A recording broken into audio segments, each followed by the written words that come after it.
तरीके से किसान आत्महत्या कर रहे हैं तो उसके लिए कोई कानून लाया जाएगा कि कहीं पे भी आत्महत्या ना हो। अगर आत्महत्या होती तो वहां के कलेक्टर के ऊपर, वहां के आमदार के ऊपर या वहां के एडमिनिस्ट्रेशन के ऊपर कार्रवाई होनी चाहिए थी। आज एंटी कन्वर्जन लॉ का ड्राफ्ट जो है कैबिनेट में आया है, उसको पढ़ा जाएगा, लेकिन मुझे ऐसा लगता है कि कॉन्स्टिट्यूशन जो है वो सबसे ऊपर है।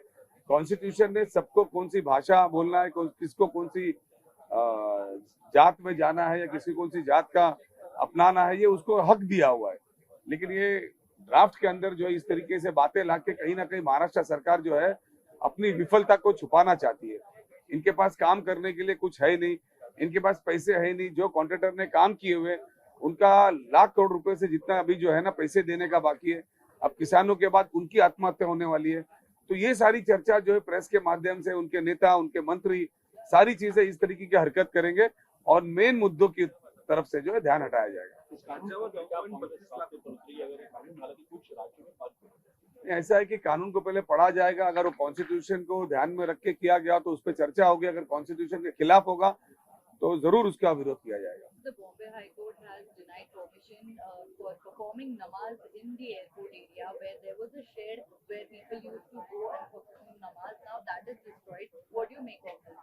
No, if the High Court has taken a view about it and the judgment has been given, we have to study the judgment. And as far as the namaz is concerned, then they have to look for some alternative place where they can perform the namaz during Ramzan. The court is saying that it is a matter of national security. So I do agree with the court, what the court is saying, but somewhere, some places can be managed by the government or the airport authority, because if you go to see, most of the time, any of the time, there are so many religious functions happening nearby or in the airport itself. So I think so it's a matter of concern whether High Court is thinking about, but simultaneously there can be a way to find it out. महाराष्ट्रामध्ये 50 बिबटे आता गुजरातच्या वंतारामध्ये पाठवले जाणार आहे. सरकारने आता ही भूमिका घेतली आहे. मी मागच्या पिछले 2-3 दिनों में कई सारे अरेस्ट हुए हैं रेडिकलाइजेशन को लेके। अबू आजमी का कहना है कि मुसलमानों को जानबूझ के तकलीफ दी जा रही है, वो ना की जाए। क्या लगता है आपको? जहाँ पे भी अगर पूरे महाराष्ट्र में ऐसा लगता है कि कहीं कोई गतिविधियां हो रही है तो एटीएस ने कार्रवाई करनी चाहिए।